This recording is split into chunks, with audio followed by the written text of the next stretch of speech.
दोस्तों, अगर आप क्लास 12th के स्टूडेंट हो और आपको बोर्ड एग्जाम देना है तो आप एकदम बहुत ही अच्छे चैनल पाए हो और ये वीडियो आप लोग के लिए बहुत ही लाभदायक होगा। और इस आज के वीडियो में वो जो टॉपिक बताई जाएगी वो सभी टॉपिक हमारे बोर्ड एग्जाम की दृष्टि से वेरी क्या होगा, इम्पोर्टेंट होगा।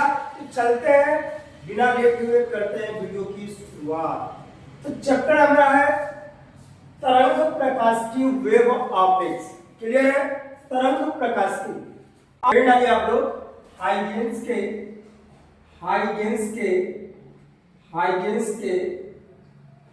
तरंगिकाओं का सिद्धांत।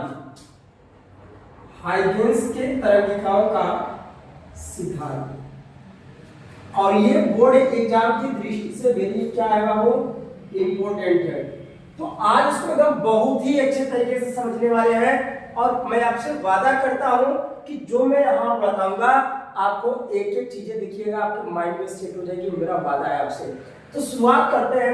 हाइगेंस ने क्या बोला ना बाबू, देखिए इसमें हमको करना क्या है कि इस चैप्टर में प्रकाश को हमको प्रकाश की नजर से नहीं देखना है। सर कैसे देखना है? इस चैप्टर में हम प्रकाश को तरंग के रूप में देखेंगे। किस रूप में देखेंगे? तरंग के रूप में देखेंगे। सबसे पहली बात हाइगेंस ने क्या बोला? हाइगेंस ने कहा कि जो प्रकाश है वो प्रकाश ईथर नामक माध्यम में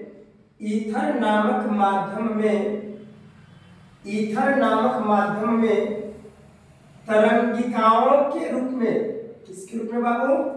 तरंगिकाओं के रूप में गमन करता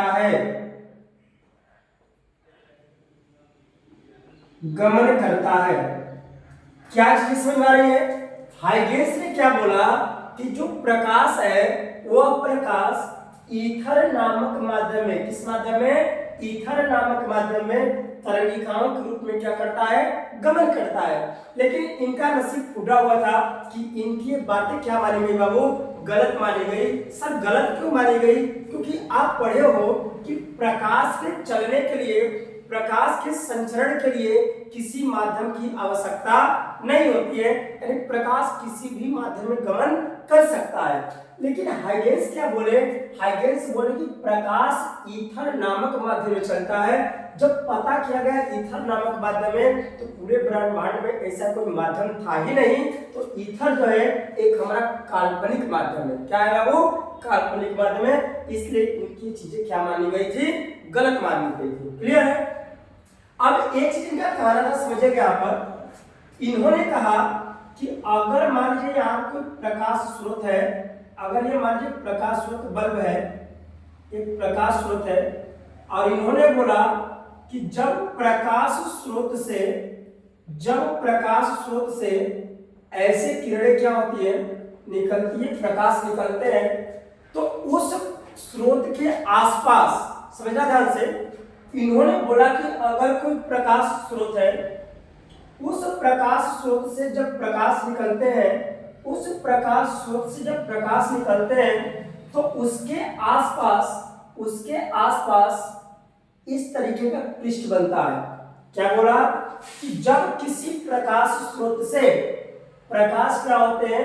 बाहर निकलते हैं, तो उसके आसपास एक पृष्ठ बनता है। उसके आसपास से क्या बनता है? पृष्ठ बनता है। और उस पृष्ठ को नाम देते हैं तरंगाग्र। क्या नाम देते हैं बाबू? तरंगाग्र नाम देते हैं। क्या नाम देते हैं? तरंगाग्र। तो तरंगाग्र क्या है कि इन्होंने बताया कि जब किसी प्रकाश स्रोत से प्रकाश निकलता है तो उसके आसपास एक पृष्ठ होता है और उस पृष्ठ को बोलते हैं तरंगाग्र। क्या बोलते हैं? तरंगाग्र। अब एक चीज और ध्यान दीजिएगा, इन्होंने कहा कि इस तरंगाग्र के ऊपर जितने भी पॉइंट होंगे, इस तरंगाग्र के ऊपर जितने भी बिंदु होते हैं, ये सभी बिंदु समान कला में होते हैं। क्या होते हैं? समान कला में। फिर हमारी बात सुनिए, इन्होंने बताया कि जब किसी प्रकाश स्रोत से प्रकाश किरणें निकलती है तो उसके आसपास एक पृष्ठ बनता है और उस पृष्ठ के जितने भी बिंदु होंगे, उस पृष्ठ के जितने भी बिंदु होंगे वे सभी बिंदु समान कला में होंगे। क्या होंगे बाबू? समान कला में होंगे। और उसको हम क्या नाम देते हैं? उस पृष्ठ को तरंगाग्र के नाम से जानते हैं। बातें याद होगी क्या? अब समझिए, तो यहां पर हम लिखेंगे नंबर 2 पॉइंट उन्होंने कहा कि समान कला में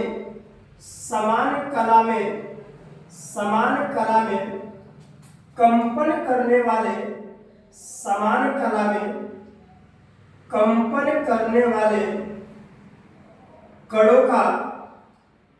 कणों का बिंदुपथ तरंगाग्र कहलाता है।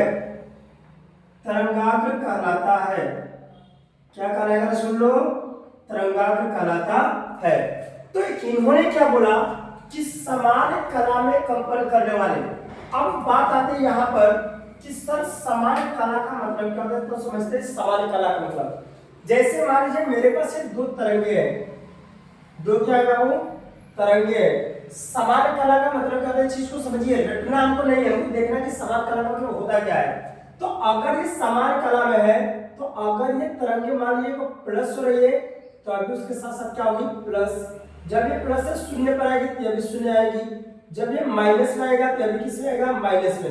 यानी कहने का मतलब कि जब दो तरंगे एक साथ प्लस होगी, एक साथ शून्य होगी, एक साथ माइनस होगी, फिर एक साथ प्लस होगी, यानी जब दो तरंगे एक साथ श्रृंग हो, एक साथ गर्त हो, एक साथ श्रृंग हो, एक साथ क्या हो? गर्त हो, तो उसको हम बोलते हैं समान कला। तो यहाँ पर आपको दिख रहा है कि जितने भी बिंदु हैं ये सभी बिंदु हमारे समान कला में है। और इस समान कला में क्या कर रहे हैं? कंपन कर रहे हैं। क्या कर रहे हैं बाबू? कंपन कर रहे हैं। तो इसी चीज को मैं बोला हूं कि जो समान कला में कंपन करने वाली कण है, इन कणों का पथ, इन सभी को मिला देते क्या मिल गया? पथ मिल गया। तो समान कला में जो कंपन करने वाले कण है, इन कण का जो पथ होगा उसे हम क्या नाम दे देंगे? तरंगाग्र। या फिर अभी बोल सकते हो कि जब किसी प्रकाश स्रोत से प्रकाश किरणें निकलती है तो उसके आसपास एक पृष्ठ बनता है और उस पृष्ठ के सभी बिंदु समान कला में होते हैं, जिसे हम क्या नाम देते हैं? तरंगाग्र नाम देते हैं। ये चीजें आपको 100% याद ही हो गई होगी। याद हो गया? तीसरा पॉइंट पता है? तीसरा पॉइंट आपको पता है क्या हाइगेंस ने क्या बताया? तीसरे पॉइंट में हाइगेंस ने बोला कि अब इस तरंगाग्र के ऊपर जितने भी बिंदु पड़ रहे हैं, ये जो भी बिंदु हमारे समान कला में है, ये सभी बिंदु एक नए प्रकाश स्रोत की भांति कार्य करेंगे। एक नए प्रकाश स्रोत की भांति क्या करते हैं बाबू? कार्य करते हैं। देखो इन्होंने क्या बताया कि तरंगाग्र के ऊपर जितने भी पॉइंट है, इस तरंगाग्र के ऊपर जितने भी पॉइंट है, ये सभी बिंदु एक नए प्रकाश स्रोत, जैसे ये प्रकाश स्रोत है तो इसी तरह से यहाँ पर जितने भी बिंदु हैं, ये सभी बिंदु भी इस तरीके का एक नए प्रकाश स्रोत की तरह क्या करेंगे? कार्य करेंगे। तो तीसरा चीज उन्होंने क्या बताया कि तरंगाग्र का प्रत्येक बिंदु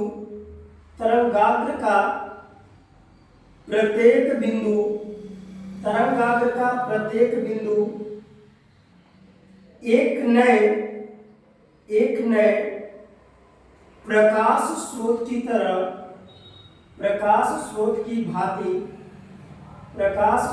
भांति कार्य करता है।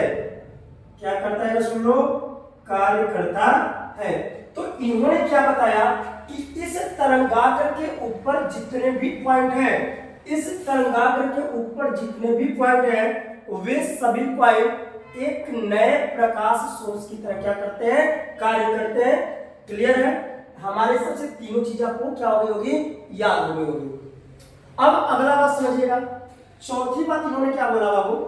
चौथी बात इन्होंने ये बोला कि अगर मान लीजिए कि आपको प्रकाश को आगे बढ़ाना हो, प्रकाश को क्या करना हो? आगे बढ़ाना हो। हाँ, ये जो हमारा है, ये हमारा है प्राथमिक तरंगाग्र। ये क्या है बाबू? प्राथमिक यानी पहला तरंगाग्र है। अगर मान लीजिए प्रकाश किरण को आपको आगे बढ़ाना है तो सर उसको हम आगे कैसे बढ़ा सकते हैं? ध्यान से समझिएगा।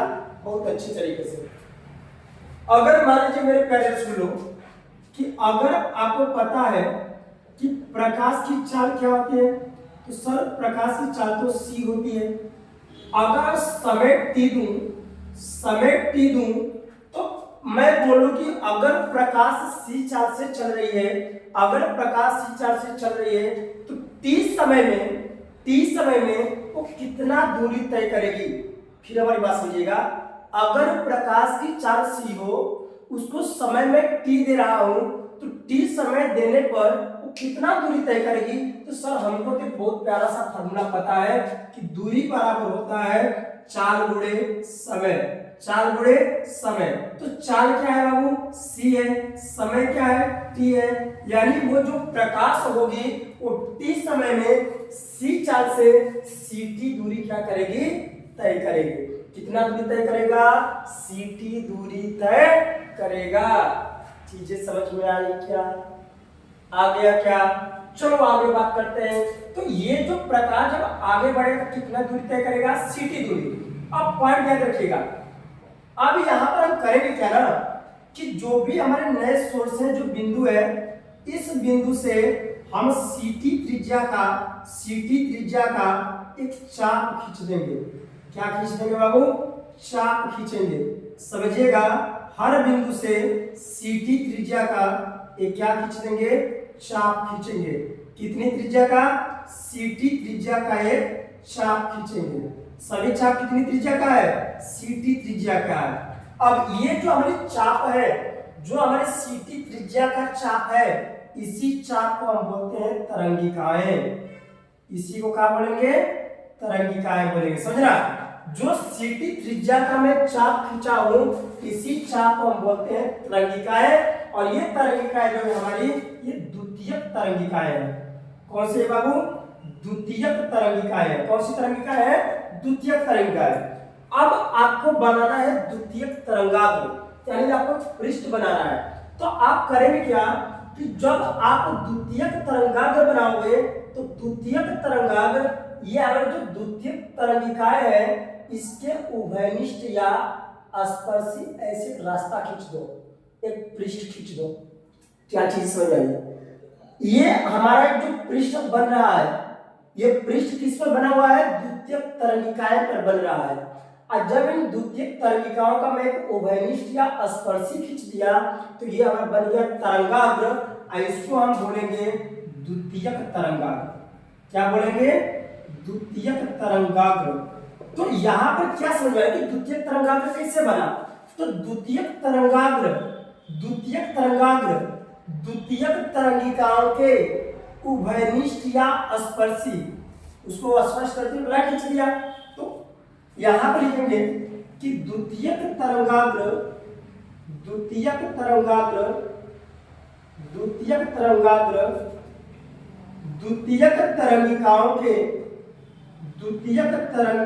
के उभयनिष्ठ या स्पर्शी द्वारा व्यक्त किया जाता है। अब आपके मन में बात आ रही कि सर क्या हमको एग्जाम में ऐसे ही लिखना है क्या? एकदम बिल्कुल, आपको ऐसे ही लिखना है जैसे मैं यहाँ पर लिखा हूं, और यही चीज आपको क्या करना है, एग्जाम में छाप करके आ जाना है। आपका कोई गलत नहीं होगा, आपका फुल का फुल नंबर मिलेगा। जैसे मैं लिखा हूं ऐसे ही लिखिएगा, कोई गलत नहीं काटेगा। क्लियर है? अब मान लो फिर प्रकाश को आप आगे बढ़ाना चाह रहे हो। अभी हमारे द्वितीयक तरंगाग्र, अब इस द्वितीयक तरंगाग्र के जितने भी पॉइंट होंगे, भाई ये तरंगाग्र, जैसे ये तरंगाग्र पर पॉइंट थे, तो इसके ऊपर भी क्या होंगे, पॉइंट होंगे। अब ये पॉइंट भी एक नए प्रकाश स्रोत की तरह क्या करेंगे, कार्य करेंगे। ये सभी पॉइंट भी एक नए प्रकाश स्रोत की भांति क्या करेंगे बाबू, कार्य करेंगे। अब फिर प्रकाश को आप यहाँ से आगे बढ़ाना चाह रहे हो, तो फिर हर पॉइंट से आप ct त्रिज्या का क्या खींचोगे, चाप खींचते जाओगे, ऐसे चाप खींचते जाओगे। ct त्रिज्या का खींच दोगे, चाप। अब ये हमारे कह रहा है कि तृतीयक तरंगिका है, और तृतीयक तरंगिकाओं के जब उभयनिष्ठ या आमस्पर्शी खींच देंगे, जो पृष्ठ बनेगा इसको हम बोलेंगे तृतीयक तरंगाग्र। बातें समझा रहे क्या? अब फिर आपको आगे जाना है, तो अब इसके भी जितने बिंदु होंगे उन्हें प्रकाश स्रोत की भांति कार्य करेंगे। फिर सीटी त्रिज्या का चाप खींचेंगे, ऐसे और प्रकाश आगे बढ़ती जाती है। किसने बताया था? हाइगेंस ने बताया था। तो फटाफट एक बार फिर से इसको रिवाइज कर दे रहा हूं, हमारे हिसाब से आपको चीजें समझ में आ गई होंगी। तो हाइगेंस ने क्या बोला प्रकाश को लेकर के? हाइगेंस ने कहा कि प्रकाश तो गमन करता है, प्रकाश गमन तो करता है, बट किस माध्यम में करता है? तो प्रकाश ईथर नामक माध्यम में चलता है, वह भी किसके रूप में? तो तरंगिकाओं के रूप में। यानी प्रकाश ईथर नामक माध्यम में तरंगिकाओं के रूप में क्या करता है? गमन करता है। दूसरी बात मैंने क्या बोला कि जब प्रकाश स्रोत से, जैसे आप टॉर्च जलाते हो, बल्ब जल रहा है, तो वहां से प्रकाश निकलती है ना, तो जहां से प्रकाश निकलता है वो प्रकाश स्रोत होता है। तो जब प्रकाश स्रोत से प्रकाश निकलते हैं तो इन्होंने बताया कि उसके आसपास एक पृष्ठ होता है, एक पृष्ठ बनता है, और उस पृष्ठ के ऊपर जितने भी पॉइंट होते हैं, जितने भी बिंदु होते हैं, वे सभी बिंदु समान कला में होते हैं, जिसे हम तरंगाग्र कहते हैं। या इसको ऐसे भी बोल सकते हो कि जो समान कला में कंपन करने वाले कण होते हैं, उन कण का जो पथ होगा उससे हम तरंगाग्र कहेंगे। क्लियर है क्या? अच्छा सर, समान कला का मतलब क्या होता है? समान का मतलब होता है कि दो तरंगे एक साथ प्लस होगी, एक साथ माइनस, प्लस माइनस, ऐसे साथ साथ प्लस माइनस होगी। ठीक है, तो हमारा क्या कहलाएगा? समान कला। तीसरा मैंने कहा कि जो हमारे सोर्स के आसपास पृष्ठ बनते हैं, जो हमारे सोर्स के आसपास पृष्ठ बनते हैं, उस पृष्ठ के प्रत्येक बिंदु, जितने भी बिंदु होते हैं, वे सभी बिंदु भी एक नए सोर्स यानी नए प्रकाश स्रोत की भांति क्या करेंगे? कार्य करते हैं। क्लियर है? अब आप चाह रहे नहीं, हम प्रकाश को और आगे बढ़ाएंगे, प्रकाश को हम और आगे बढ़ाएंगे, तो आप क्या करोगे? उस पॉइंट के हर एक बिंदु से सीटी त्रिज्या का क्या खींच दोगे? चाप खींचोगे। और जैसे सीटी त्रिज्या का चाप खींचोगे, जो चाप है, जो सीटी त्रिज्या का चाप है, उसी को हम तरंगिकाएं बोलते हैं। तो अगर आपसे कोई पूछ दे कि तरंगिकाएं क्या है, तो कहना तरंगिकाएं जो है ना, किसी तरंगाग्र से सीटी त्रिज्या का खींची गई क्या है? चाप है। देखो, जो मैं सीटी त्रिज्या का चाप खींचा उसी को हम तरंगिकाएं बोल रहे हैं। तो तरंगिकाएं क्या है? सीटी त्रिज्या का खींची गई एक चाप है। तो इसको हमने बोला द्वितीयक तरंगिकाएं। अगर हमको द्वितीयक तरंगाग्र बनाना तो क्या करेंगे सर? द्वितीयक तरंगाग्र बनाने के लिए आप द्वितीयक तरंगिकाओं के उभयनिष्ठ या स्पर्शी खींच देंगे, उसके बाद जो पृष्ठ बनेगा उसे हम द्वितीयक तरंगाग्र कहेंगे। यानी द्वितीयक तरंगाग्र द्वितीयक तरंगिकाओं के उभयनिष्ठ या स्पर्श यानी स्पर्श करते हुए खींच लो, उसी के द्वारा व्यक्त किया जाता है। क्लियर?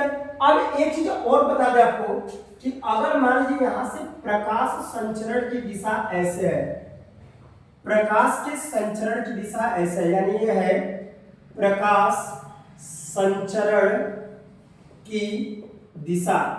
अगर ऐसे है प्रकाश संचरण की दिशा, तो आपको साफ साफ दिख रहा है कि जो प्रकाश संचरण की दिशा है, ये तरंगाग्र के साथ कितने डिग्री का एंगल बना रहा है? 90 डिग्री का। कितने डिग्री का बना रहा है बाबू? 90 डिग्री का। बस बना रहा है। यानी अगला चीज प्रकाश संचरण की दिशा तरंगाग्र के साथ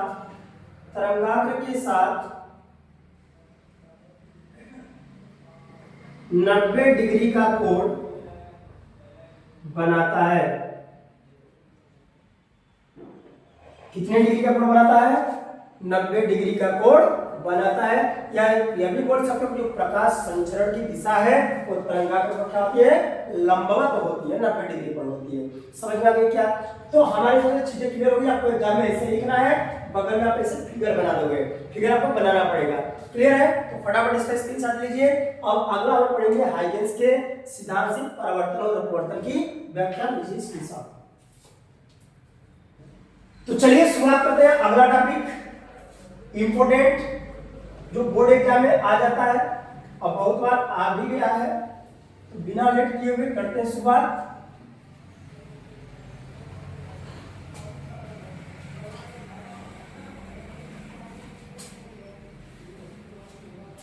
चलो, अगला टॉपिक है हमारा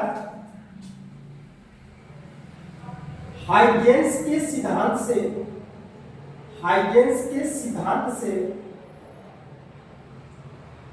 परावर्तन की व्याख्या, परावर्तन की व्याख्या समझिएगा। मोस्ट इंपोर्टेंट टॉपिक हम पढ़ रहे हैं।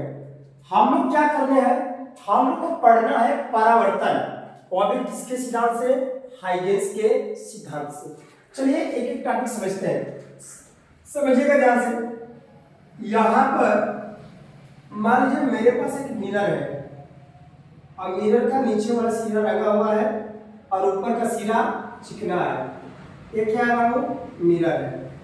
अब इस मिरर पर हो क्या रहा है ना कि ऐसे मान लीजिए इस तरीके का, इसके ऊपर एक प्रकाश ऐसे आपतित हो रही है, ठीक। एक प्रकाश ऐसे क्या हो रही है, या एक तरंगाग्र इसके ऊपर क्या हो रही है, आपतित हो रही है। तो इसको हम बोलेंगे आपतित तरंगाग्र, आपतित तरंगाग्र। आपतित मतलब समझ रहे हो ना, और से आना, आने वाली जो किरण होती है वो आपतित होती है। तो इस मिरर पर इस तरीके का एक तरंगाग्र क्या हो गया, आपतित हो गया। क्लियर है। अब इस तरंगाग्र का अभी मैं पढ़ाया हुआ हाइगेंस का सिद्धांत। हाइगेंस ने क्या बोला कि तरंगाग्र के प्रत्येक बिंदु जो होते हैं एक नए प्रकाश स्रोत की भांति क्या करते हैं बाबू, कार्य करते हैं। तो इस तरंगाग्र का ये पॉइंट भी नए प्रकाश स्रोत की भांति कार्य करेगा, और ये भी हमारा क्या करेगा, एक नए प्रकाश स्रोत की भांति कार्य करेगा। अच्छा, एक और चीज मैं आपको पढ़ाया हूं, एक और चीज पढ़ाया हूं, आपको याद होगा कि जो प्रकाश के संचरण की दिशा होती है, जो प्रकाश के संचरण की दिशा होती है वह तरंगाग्र के लंबवत होती है। प्रकाश के संचरण की जो दिशा होती है वो तरंगाग्र के लंबवत होती है। तो एक बात बताओ बाबू, यहाँ पर अगर यहाँ पर एक पॉइंट ये तरंगाग्र है तो इस पर लंबवत वाले प्रकाश संचरण की दिशा कैसे होगी, इस तरीके से होगा। तो यहाँ से ये हमारी प्रकाश संचरण की दिशा, ये हमें क्या है, प्रकाश संचरण की दिशा है लंबवत। क्लियर है। तो इस पॉइंट पर कैसे होगा, तो ये तरंगाग्र का पॉइंट है, तो इसके लंबवत प्रकाश संचरण की दिशा ऐसे होगी। कुछ भेजा में समझ आ रही है क्या, फिगर आपको समझ आ रहा है। अभी तो मैं पीछे मैंने पढ़ाया हूं कि प्रकाश संचरण की जो दिशा होती है तरंगाग्र के लंबवत होती है। तो ये पूरा हमारा तरंगाग्र है, और ये हो गई प्रकाश संचरण की दिशा तरंगाग्र के लंबवत। एक और चीज, एक और चीज, परावर्तन में क्या होता है कि जैसे यहाँ पर टकराएगी तो इसका क्या हो जाएगा, परावर्तन हो जाएगा। लेकिन ये किरण तो इधर आ सकती है ना, आ सकती है, क्योंकि ये तो नीचे वाला सिरा है नहीं, ऊपर अभी जगह खाली है, प्रकाश आ सकती है। अब आप पढ़े हो कि जब प्रकाश को हमको आगे भेजना हो, जब प्रकाश को हमको तरंगाग्र से आगे भेजना हो, पहले वाले तरंगाग्र से आगे भेजना हो, तो सर हम उस पॉइंट पर सीटी त्रिज्या का क्या खींचते हैं, चाप खींचते हैं। तो अब हम क्या करेंगे बाबू कि इस पॉइंट से इस प्रकाश को आगे बढ़ाने के लिए हम एक सीटी त्रिज्या का क्या खींच देंगे, चाप खींच दिया।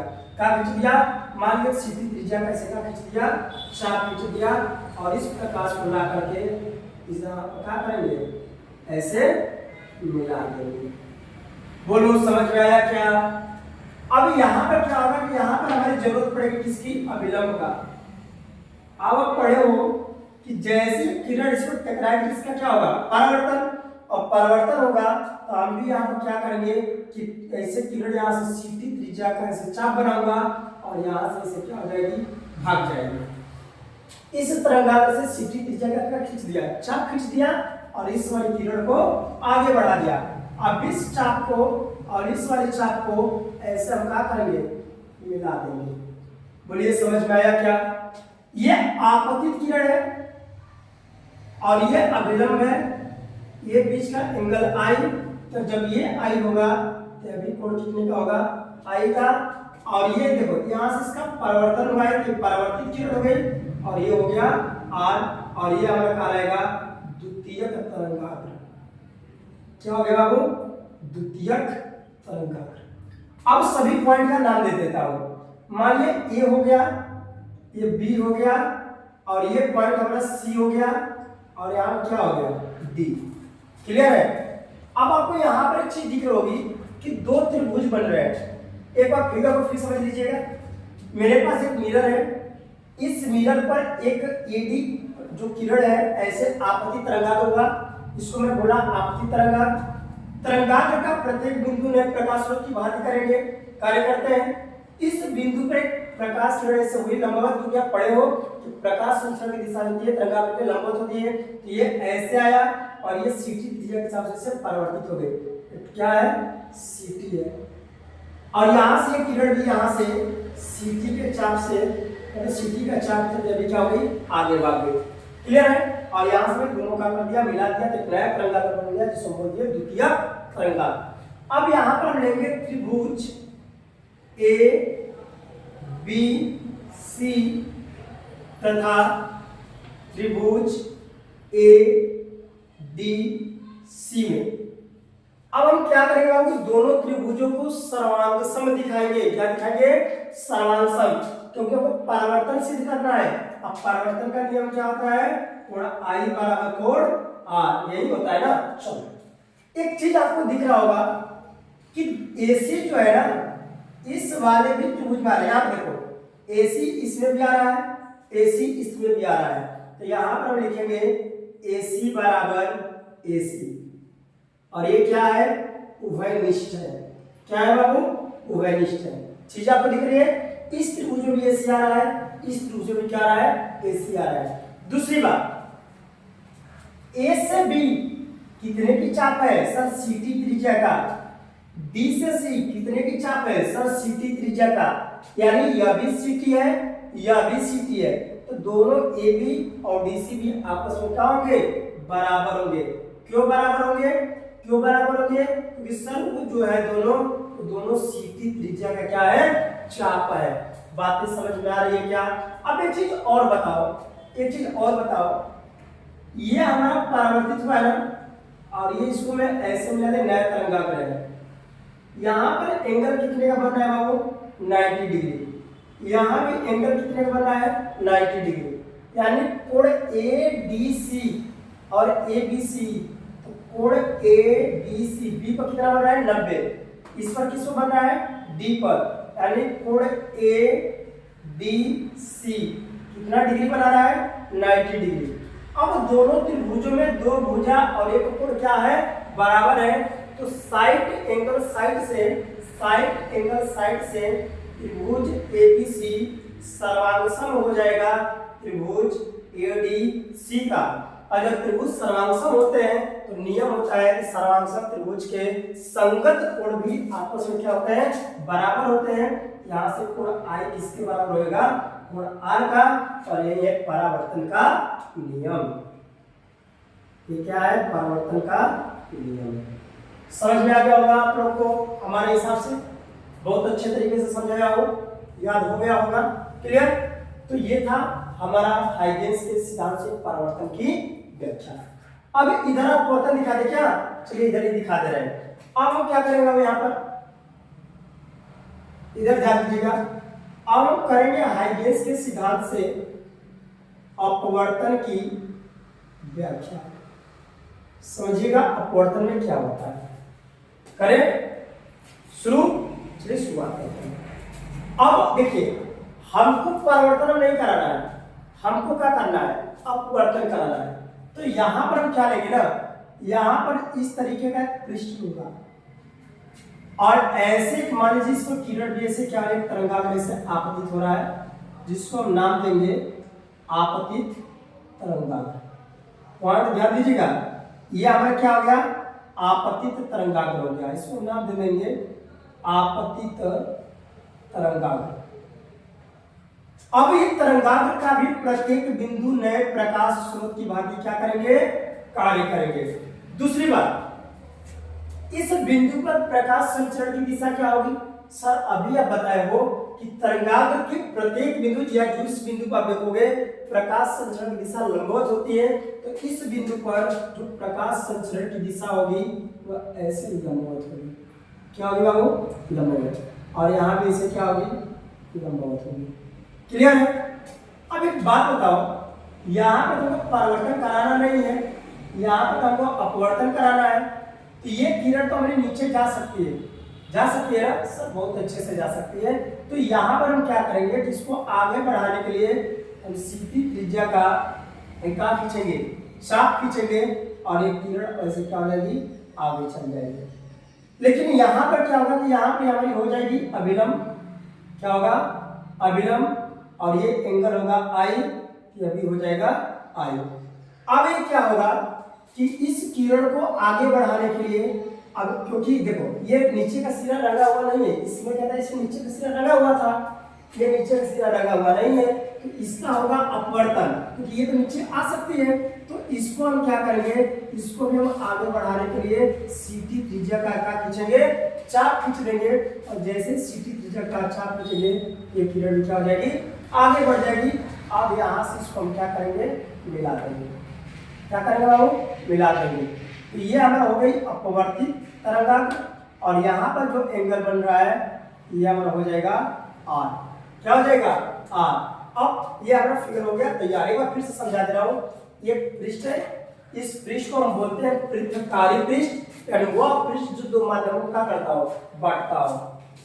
यहाँ पर एक तरंगाग्र आपतित हुआ जिसको आपतित तरंगाग्र बोल रहे हैं। इस तरंगाग्र के बिंदु पर प्रकाश किरण लंबवत है, ये सीधी त्रिज्या के चाप से आगे बढ़ी, ये अपवर्तन होकर के ये भी सीधी त्रिज्या के चाप से क्या हो गया, आगे बढ़ गया। क्लियर है ना, सभी पॉइंट का नाम दे रहा हूँ। ये मान लीजिए ए है, ये बी है, ये सी है, और ये क्या है, डी है। क्लियर। एक बात बताओ, ये हमारा माध्यम फर्स्ट है, ये माध्यम क्या है, फर्स्ट है, और नीचे वाला माध्यम क्या है, टू है। अगर मान लीजिए पहले माध्यम में यहां से जो आ रही है प्रकाश, इस प्रकाश का वेग क्या हो, v1 हो, और t समय हो तो दूरी कितनी करेगी, v1 गुणे t। और इस कंडीशन में अगर प्रकाश की वेग क्या होगा, वो v हो, तो t समय में कितना दूरी तय करेगी, v2t। अरे अभी तो बताया था कि प्रकाश की चाल c हो, यहाँ पर v मान कर चल रहे हैं कि अगर प्रकाश का मान लो v है या तरंग हमारी v है, तो t समय में कितना दूरी तय करेगी, v1 गुणे t। पहले माध्यम के लिए, दूसरे के लिए 2 है, तो मैंने रख दिया v2 गुणे 2। क्लियर। अब बताओ, जब जब अपवर्तन होता है तो लगाते हैं स्नेल का नियम साइन आई बटे में साइन आर। तो हमको एक बार आई निकालना पड़ेगा और एक बार क्या निकालना पड़ेगा, आर। चलिए करते हैं। आई किस त्रिभुज में है, ए डी सी। आई किस में आ रहा है, तो सर आई हमारा ए डी सी में आ रहा है, लिखेंगे त्रिभुज ए डी सी में। अब क्या लगाएंगे, साइन आई। अब बताओ, साइन थीटा पर आप पढ़े हो, लंब बटा कर्ण, ये है कोण, कोण के सामने होता है लंब, लंब पर क्या हो जाएगा, बीसी। लंब पर क्या होगा, वो बीसी, लंब क्या होगा, बीसी। यहां पर बन रहा है 90 डिग्री, तो 90 के सामने होता है कर्ण, 90 के सामने होता है कर्ण, तो कर्ण हमारा क्या हो जाएगा, एसी। क्या हो जाएगा, एसी। यहां से हो जाएगा साइन आई बराबर डीसी क्या है, डीसी है v1t, डीसी क्या है, v1t बटे में ac। Equation number first. समझ में आया क्या। अब r निकालो। सर r किस त्रिभुज में आ रहा है, तो आपको साफ साफ दिख रहा है कि यहां से ऐसे आओगे, ऐसे आओगे, ऐसे आओगे, यानी abc में लिखेंगे त्रिभुज abc में लगाइए साइन r। साइन r लिखोगे ना, तो फिर वही लंब बटा कर्ण, ये कोण है, कोण के सामने लंब, कोण के सामने लंब, लंब क्या है बाबू, AB है, लंब क्या है, AB है। यहाँ पर बन रहा है 90 डिग्री, कर्ण क्या होगा, 90 के सामने AC, यहाँ पर हो जाएगा AC। तो यहाँ से हो जाएगा साइन R बराबर AB क्या है, AB V2t है, AB क्या है, V2t है, अब बटे में AC समीकरण नंबर 2 हो गया ना, समीकरण नंबर 2। अब क्या करेंगे, अब क्या करेंगे कि समीकरण 1 भागा समीकरण 2 करेंगे। समीकरण 1 और 2 का क्या करेंगे बाबू, भाग करेंगे। करिए, इधर हो जाएगा साइन आई अब बटे में साइन आर, और इधर हो जाएगा v1t बटे में ac अब बटे में v2t अब बटे में ac। AC से AC कट गया, T से क्या हो गया, T कट गया, हो गया साइन I बटे में साइन R बराबर V1 बटे में V2। आप एक चीज पढ़े हो, N21 को हम क्या लिखते थे? N21 को हम लिखते हैं N2 बटे में N1 अपवर्तनांक के लिए, अपवर्तनांक के लिए। और वेग के लिए क्या लिखते हैं? वेग के लिए होता है V1 बटे में V2। समझिए ध्यान से, N21 को हम लिखते हैं N2 अपन N1 सब किसके लिए? अपवर्तनांक के लिए। लेकिन वेग की जब बात आती है ना तो V1 अपन V2 लिखते हैं। यहाँ पर देखिए क्या है, V1 अपन V2 है। अब V1 अपन V2 किसके बराबर होता है? N21 के। यहाँ से हो जाएगा साइन आई अब बटे में sign are equal to N21, और ये अपवर्तन का नियम। तो अगर मेरा वीडियो आपको पसंद आया होगा तो एक लाइक करिएगा, एक कमेंट में प्यारा सा अपना कमेंट छोड़ के जाइएगा, और जो भी हमारे में त्रुटि भी हुई होगी उसको भी एक बार जरूर बताइएगा। और अगला टॉपिक जिस टॉपिक में आपको प्रॉब्लम होगी उस टॉपिक के ऊपर जरूर कमेंट करिएगा सर, इस टॉपिक पर आप वीडियो बनाइए। आपके भाई आपके लिए बहुत ही प्यारा से बहुत अच्छे तरीके से समझा करके लेकर के आएगा। थोड़ा वीडियो को यार आप थोड़ा शेयर करके सब्सक्राइब कराइए। क्या आप लोग कर रहे हैं? आप लोग लंबे की गर्मी में इतना मेहनत कर रहे हैं कि नहीं? तो थैंक्स, आपको प्रॉब्लम है लेकिन इतना आप करोगे तो थोड़ा मेरा भी मनोबल बढ़ेगा। तो मिलते हैं अगले वीडियो में आओ, और ये टॉपिक आप जरूर रट लीजिएगा, मेरे कहने से पर जरूर रटिएगा कि बोर्ड एग्जाम की दृष्टि से बहुत ही इंपॉर्टेंट टॉपिक है। और कल के वीडियो में हम लोग आएंगे व्यक्तिकरण के बारे में, और व्यक्तिकरण पढ़ेंगे, तरंगाग्र पढ़ेंगे, तरंगाग्र के प्रकार पढ़ेंगे। मिलते हैं अगले वीडियो में, धन्यवाद।